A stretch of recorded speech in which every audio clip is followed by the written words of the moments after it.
Hey everyone, Alpha Eagle here again. Welcome back to my channel. I hope you're all doing well and may God bless you all. I had a conversation with a fellow YouTuber, Mildra The Gaming Monk. He's an RPG YouTuber who also does interviews and talks about pop culture. I'll put a link to his channel in the description if you care to sub to him. Our conversation was about 5 hours, so I'm going to upload it onto my channel in several parts. The first part of our conversation, we talked about Image Comics. Anyway, let's begin. And we are a go. Thank you for being open to visiting my temple, as it were, Eagle. Yeah, you're welcome. Thank you for hosting this. No problem. Yeah, obviously I've left my fair share of comments on a few vids, usually some sort of quip. Yeah. But I suppose the first place that I'd start with what kind of questions I'd ask is, given your background with comics, it'd be natural for me to ask, were you a Marvel guy or a DC guy growing up? I like both, but I kind of lean toward Marvel, I would say. But yeah, I didn't really have a preference, to be honest. I'm guessing you started out in like 90s Marvel, the Claremont stuff, the Toy Biz stuff, that kind of thing. Yeah, sure, yeah. I had comics as a kid in the 80s, but yeah, I started collecting when I was like a teenager, so yeah, the early 90s and so on. Like, I was big in, the Image guys before it was the Image, so I like Jim Lee and Todd McFarlane and, guys like that. The one thing I'll always find funny about the Image guys was the original plan was for Image to just be a branch of Marvel. Really? I never heard that before. McFarlane, pardon my French, but McFarlane has admitted to being an asshole. Oh, yeah? He has called himself that on multiple occasions, largely because, I'm not defending, I'm just noting, he grew up with so many of these stories of how Jack Kirby got screwed over by the industry, and his mindset was, I'm going to screw you before you can screw me. Yeah, okay. Yeah. And him and a few others were frustrated with how they were being treated, especially since they were making a lot of money because of the incentive program that was going on at the time, but they had the mindset of they were kind of on the back foot when it came to what input they could give. Yeah. McFarlane especially, he doesn't speak highly of his time with Hulk. Okay. The thing that helped push it over the edge was Jim Lee coming along because he was the family man. Oh, what do you mean by that? He had a wife and a kid to look after. One of the things that made him come over to the Image side, this was before the label was even a thing, was the fact that he was going to be heading to this event. I can't remember if it was a media thing or a book signing or what have you, but his ticket was paid for, but his wife's wasn't. With the mindset of, well, she's not part of the event, so she can buy her own ticket. Right. Which is probably the worst thing you can say in that kind of situation. It's not known if that's what was actually said. That was kind of the implication. Well, I don't know. I would think that, working for Marvel would be more secure than, going out on your own, It was more about the principle. What made things even worse was that during the meeting where this whole thing was going down, and the ultimatum was given, we're doing Image no matter what. It's just a matter of, are we doing Image as a branch of Marvel, or are we doing it as its own thing? But if we're doing it as its own thing, you're not getting anything. This isn't going to be like what would happen with Marvel Knights years later, where Marvel contracted Event Comics to make a few limited series for them. It was a case of, we're either working as a branch, or we're not working for you guys at all. Pick one. And one of the Marvel representatives had said, and I quote, "There's always someone else to pick the cotton." Wow. Yeah, because that's a really great way to get people on your side who have one foot out the door. To use a slave metaphor. I was about to say, you wouldn't say that if Jim Lee was a black man. I don't think he would say that. And, of course, the other thing is that Liefeld ended up leaving the thing early because he had something else planned. Look, there's a reason Todd calls Liefeld the idiot. I like him, but he had plenty of dumb moments. He had plenty of moments of having his head where the sun don't shine. Yeah.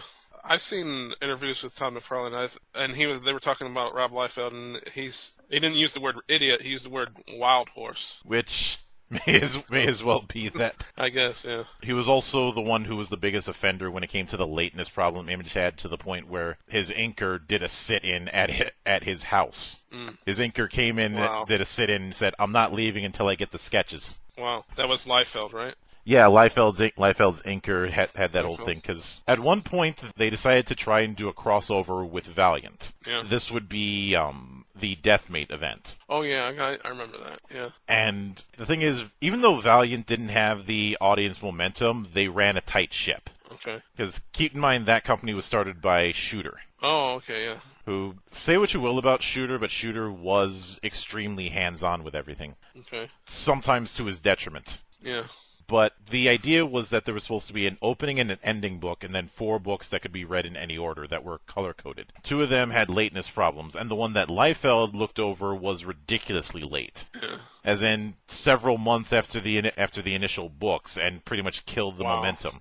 Yeah, I remember that. The different colors and stuff like that. Yeah, I remember that. Mm-hmm. I think the reason why they wanted to work with Valiant on this was because Valiant kind of kicked the door in when it comes to event comics as we know them with Unity. Yeah. I mean, there was stuff like Crisis on Infinite Earths or 0 Hour, but the concept of a free issue 0 was unheard of at the time, and the success of that issue 0 for Unity ended up making that kind of thing a standard. And I do feel bad for Valiant a lot, because a lot of the roster that it has is very interesting, but it's also one that's gotten the short end of the stick. I never really liked Valiant myself. My friends were into it, but I was like, I don't know. I just didn't get the art, for example, didn't wow me. And I think it was a timing thing. What do you mean? Shooter would always insist on panel consistency and not emphasizing too much dynamic action. And there was also the fact that the audience momentum around that time was towards Image, which had a very aggressive visual style, I'll say. Yeah, that's what I was into. So maybe that's why I didn't like Valiant, because it was the opposite of Image in a way. I honestly think the idea of doing that, having 2 indies do a crossover, is a novel idea. It's just you've got one group that always keeps a tight ship and never tries to run anything late, and you've got another group that can certainly draw a lot of eyes, but they're not exactly consistent. Although in the case of Liefeld, maybe I should say can draw a lot of eyes, but maybe not a lot of feet. Yeah, I had friends that liked Liefeld, and they mentioned the feet thing, and they would defend him by saying, oh, well, feet are supposed to be small, or something like that. They would say. What's funny is one of my friends, he was really big into Liefeld, and I was like, yeah, he's all right. And then later on, when everybody started hating on Liefeld, then he followed the group, and then I was the opposite. I'm like, I think I like him, just because so many people didn't like him. I'm in the middle with him. Yeah. And that opinion puts me on the fringe. That has a lot to, because with these kind of things, it's either orgasm souffle or shit a la carte. Yeah. I will admit, when it came to Image, the big thing for me, and still is, will always be Spawn. Oh, yeah. That was my favorite. If I had to pick a second, probably Savage Dragon. I didn't care for stuff like Youngblood, because it just felt like he was trying to make another X-Force. Right. Well, that's why I saw it was like, might as well go with what's successful, and that's what Liefeld, had a success in, so he might as well keep going with it. On one hand, I can see that. On the other hand, when I'm getting too much of the X-Force vibes, that was kind of the problem. And as opposed to, say, Spawn, you're not going to confuse Spawn with Spider-Man or the Hulk. You're not going to confuse Savage Dragon with the Hulk. Well, they are green. Big green guys. Yeah, but so is Swamp Thing. Yeah.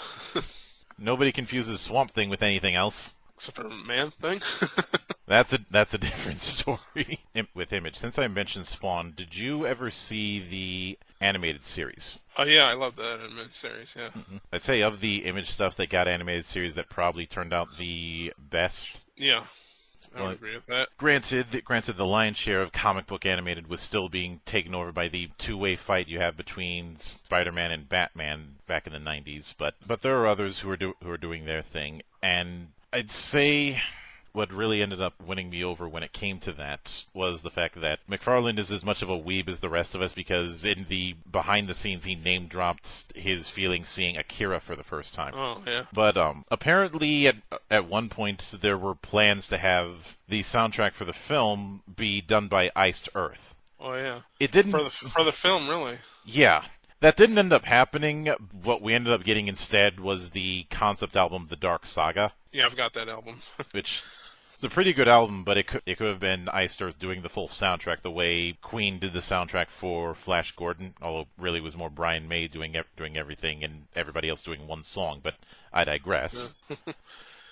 That would have been cool. That's Iced Earth is actually that's how I came across them, was through the Spawn album. Mm-hmm. And I was like, oh, this is a pretty good band. And so I kept up with them for a little while.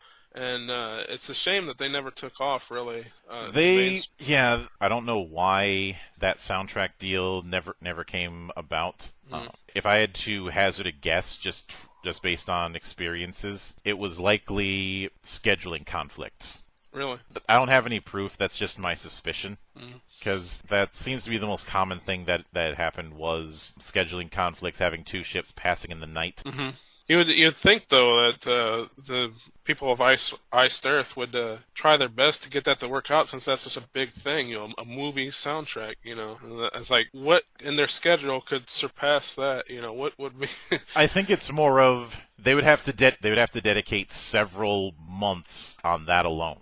There was also a bunch of chaos behind the scenes when it came to the making of that movie, as there's chaos behind the scenes all the time.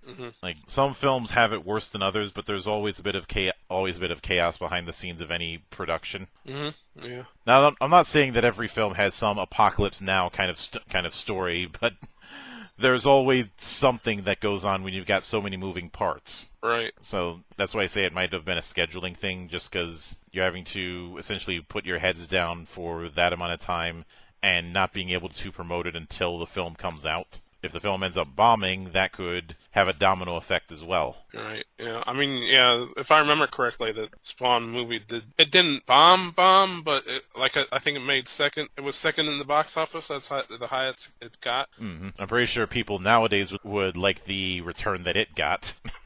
Yeah. Anyway, that's about it for this video.